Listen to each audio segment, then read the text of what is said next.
일명 귀신의 섬이라고 불리는 포베글리아.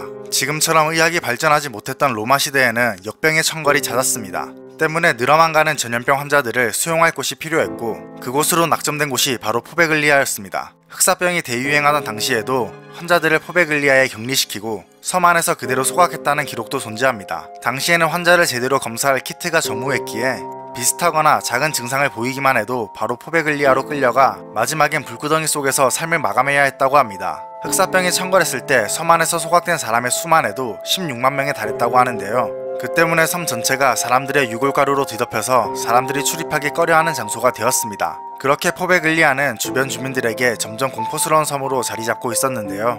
그러던 와중 1922년 포베글리아에 정신병원이 세워집니다. 정신병원을 세운 원장은 이탈리아에서 정신병을 앓고 있는 사람들을 무작정 포베글리아로 데려와서 드릴, 망치, 톱 등을 이용해 치료라는 명목하에 환자들을 상대로 생체실험 같은 뇌수술을 자행했고, 그런 악행이 이어지던 어느 날부터 원장에게 귀신이 보이기 시작했다고 합니다. 원장은 그런 귀신의 괴롭힘에 지쳐 결국 병원의 옥상에 올라가 자살을 시도하는데요. 하지만 그 결과는 참담했습니다. 자살을 시도했으나 바로 숨이 끊어지지 않았던 것이죠. 그 모습을 목격한 간호사에 따르면 원장이 실패한 자살 시도로 인해 고통에 몸부림치는데 갑자기 안개가 그를 감쌌고 원장의 목을 졸라서 죽였다고 증언합니다. 하지만 상식적으로 이해가 가지 않는 간호사의 이런 증언들을 들을 리가 만무했죠. 그렇게 원장이 죽은 후에도 포베글리아에는 귀신들의 목격담이 끊이지 않았고 1968년에 이탈리아에서는 이 섬을 강제로 폐쇄시키고 일반인의 출입을 금지하게 됩니다.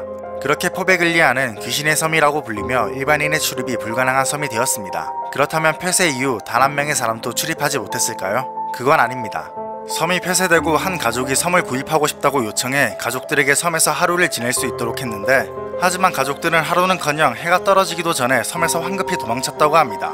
당시 가족들을 목격한 사람들에 의하면 섬에서 나오던 가족 중 딸에게 얼굴에 심한 상처가 나 있었고 무언가를 본 것인지 공포에 질린 모습이었다고 합니다.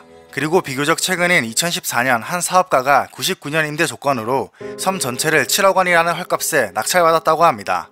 섬을 낙찰받은 사업가는 이 섬의 건물들을 복원해 대중들을 위한 공간으로 활용할 계획이라고 하는데요. 과연 포베글리아의 저주를 깨고 새로운 섬으로 탈바꿈할 수 있을지 궁금해집니다.